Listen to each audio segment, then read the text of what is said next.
What's up, guys? Welcome back to my YouTube channel. I don't know if I started the camera. I did. Today, buckle up, because we're talking about how Rogan came to this planet, came to the earth, how he came out of me. Okay? Buckle on up. The day was January 9th, 2019. Going in for my 40-week checkup, okay? Just a standard, 40-week checkup. For the first time in my life, I was over 200 pounds. Wow. Okay, I didn't think I'd hit it. I thought I'd be really close, but I didn't think I'd actually hit it. I did. But it's okay. So they go to take my blood pressure. When they take my blood pressure, it was really high. I think they took it and it was 153 over 93, I want to say. And normal is 120 over 80. So it was really elevated. My whole pregnancy, it had not been elevated. So they were really concerned. So they let me sit a couple minutes, drink some water, sit a couple minutes, drink some water, and kept taking it, and it wasn't going down. And so when you're that far along, they worry about like something going on with the baby. As a mom, you could potentially stroke out if your blood pressure's high. So they were like, okay, we'll just go on down to labor and delivery. Let me remind you, I was scheduled for work this day. I went in for a morning appointment. Thought I'd be fine. You're not dilated at all. You're not effaced at all. And I go to work. I go down to labor and delivery, call my boss, and I'm like, hey, I'll probably be there in like 3 hours. Sorry. Labor and delivery is taking my blood pressure every 10 minutes or so, and it's still not coming down. They're feeding me. They're trying to do all the things. The OB came in and she was like, okay, well, let me just check your fluids in your amniotic sac and make sure that the baby has enough fluid. She checked it and she couldn't find a pocket large enough with enough fluid. I believe the number is 1.6 liters or milliliters, probably milliliters, and she couldn't find any pocket with that much fluid. So she was like, okay, your blood pressure is high and you have decreased fluid. This puts you at a lot of risk. So we should probably induce. That was the last thing I wanted because I really wanted an all-natural labor. I wanted to go into labor naturally. I wanted to have the baby in the tub, but Gabe wouldn't let me. And so I was really just against it, and I was like, well, what if this is a sign saying that I'm gonna go into labor soon?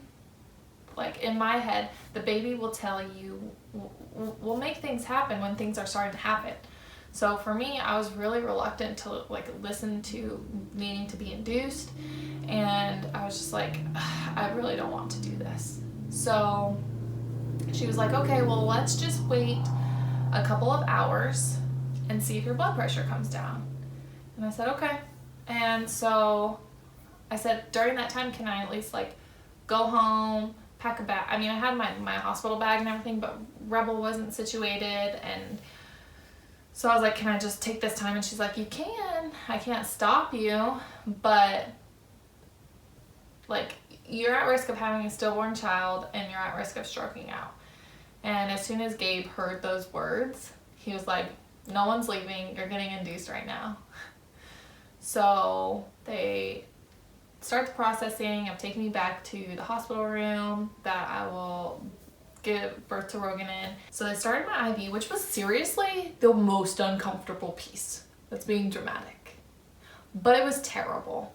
They put it like right on this bone right here, and I couldn't flex and extend radial deviate, ulnar deviate. I couldn't do any of it for 2 days, because you are soon going to find out that I was in labor for 52 hours. That's 2 days and then a little more. Okay, in case you're bad at math. I get induced. They put Cervidil in my hoo-ha to try to help the cervix dilate, and the first round didn't do anything, and so I was like, well, can I just have a second round? There was a bunch of residents there, which nothing against residents. They were doing what they thought was best practice. They said no, and they wanted to do a cervical bulb, and I was just like, heck no, I'm not doing that. because I just heard it was too painful, and I really wanted to do this as natural as possible. So I was like, no, we're not going to do that. So they started pushing Pitocin, so my contractions started being a whole lot more frequent. And then like a few hours had gone by, or maybe a lot more than a few. I'm really not sure with the timeline. And then the attending doctor came in and she was like, oh, okay, well, we'll just give you another dose of Cervidil. And then if that doesn't work, we'll give you a second dose. So we'll do 2 doses and see if that works. And I was like, are you kidding? I asked for a second dose last night and they wouldn't give it to me. So now we're kind of starting over from square one.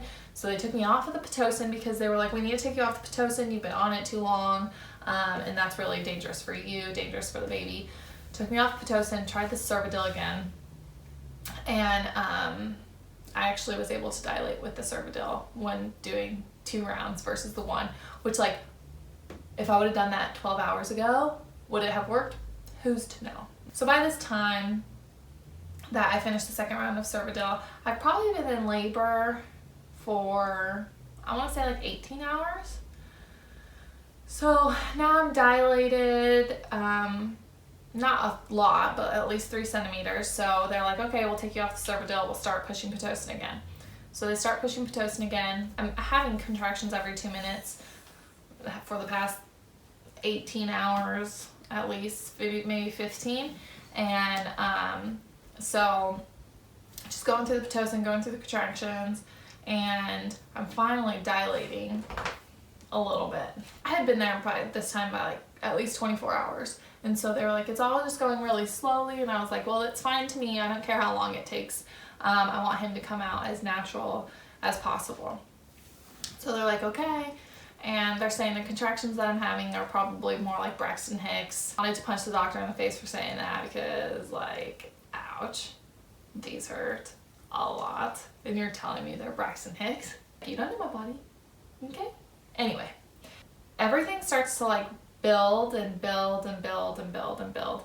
And so 36 hours into labor, having contractions every 2 minutes for the past 36 hours, I was exhausted and clenching to the side of the bed rails because I was in so much pain. So my labor initially started all front labor, and that's really easy to like breathe through and deter the pain. But when it becomes back labor, there's really not a whole lot you can do. So the courses that Gabe and I took, we took hypnobirthing. She even said, like, if you have back labor, there's really not a whole lot you can do in terms of relieving the pain. Like, I didn't even want to move, let alone breathe, when these contractions were happening in my back. So after 36 hours, I decided, okay, I'm just exhausted. I want the epidural.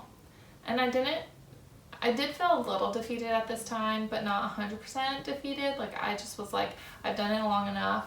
I need some kind of relief, and I need to sleep. There's no way that I can care for my child once he comes into this earth without having some kind of rest before. So the anesthesiology team comes in and gives me an epidural. And so I'm like, oh, okay, I can feel that on my left side, okay. And they're like, okay, well, what about your right side? I was like, no, I still have full feeling in my right side. And they're like, okay, let's push another bolus. So they ended up pushing 5 boluses, all of which went to my left side. So literally I thought I would never feel my left side again, ever. I was terrified. I was like, I'm gonna need PT for the rest of my life. Good thing I am a PT. But I never thought I would feel my left side ever again. So then they were like, okay, we'll just let this sit for a little bit and see if it eventually kind of goes over to the right side. It didn't. So all contractions I'm feeling are just on the right, and ouch. So then they come back in, they kind of pull on my, the catheter of the epidural. They pulled on that a little bit to see if it would go over to the left, to the right side. And then they're like, okay, now we gotta wait like 20 minutes to see if that worked. It didn't. They ended up coming in 4 different times to check and see if them tugging on it would send it back to the right. and it didn't. So this took probably 2 hours. So for that 2 hours, I'm just feeling everything on my right side. And so then finally the last tug, they were like, this is the last tug or we have to redo the epidural. I was like, just freaking redo it. Like at this point, I'm tired of waiting every 20 minutes for you to come tug and it not work. So they tug it that last time and it worked, but it would only work if I was laying on my right side. So for a while, I laid on my right side and for maybe like an hour or two, and then every time I laid on my right side, Rogan's heart rate would drop. So my nurse came in and was like, hey, we gotta switch you back over to the left, and I just lost it. I started crying. I was like, this is the only relief I've had. I just want to lay here. And she's like, you can't, you need to lay on your left side. I'm like, okay. So I laid on my left side, lost the epidural on my right. So I called my nurse and said, hey, can I lay on my right for at least 10 minutes so that some of this can go back over to the right side, so that way I don't die. And she said yes. So 20 hours with the epidural, and well, let's say 17 hours with the epidural, and I finally hit 10 centimeters, guys. Yes, it is time to push. We are 48 hours into this laboring process, and it's finally time to push. So by this math, I'm sure you can assume that I was pushing for 3 straight freaking hours. Woof. This boy did not want to come out. Not at all. And now he's so attached to me that it's like he wants to jump back into my uterus sometimes. I don't put it past him, to be completely honest. By the end of the 3 hours, I'm like on oxygen. Gabe's my biggest cheerleader. The last hour of it, they're coming in and out, and the attending is like, we should just do a C-section. We should just do a C-section. And I was just like, please get out. Let me do this myself. And so the very last push, she literally said, you have 3 pushes. If you don't get him out in 3 pushes, we're going into surgery. And so Gabe was just like, babe, you got this. And I was like, you're freaking right. I do. And like every time they're like, his head is literally like right there. And so on that 3rd push, I just, what you guys are about to hear is terrible. So literally, so he got out, okay. This boy was stuck on my my coccyx. So like this here kind of curves and there's a tip. My coccyx, yeah, he was stuck there. So in order to get him off of that, because he was so far back, I don't even want to, I don't know if you guys can handle this. They had to go in through a different hole that Rogan was not coming out of. So literally, after having this child and all the numbness wore off, Gabe's like, how are you feeling? And I said, you know what, my hoo-ha feels okay, but my asshole is killing me. And he's like, yeah. So basically they had to go in that way to get Rogan out, to get him off, like unstuck from your coccyx. So at least I didn't tear, really. I got 1 stitch, and that was probably because the resident wanted to practice their stitch work. But basically, my beehole got destroyed. So that's that. And now I have a lovely 1-year-old. But honestly, I wouldn't change anything. He's here safely. I'm safe. I didn't have to have a C-section. So all in all, it was an experience. I was going to say a pleasant experience. It wasn't. But it was an experience that I really wouldn't change anything. Maybe the whole beehole thing. But yeah. That is my labor and delivery story. I hope you guys enjoyed. I'll see you guys next time.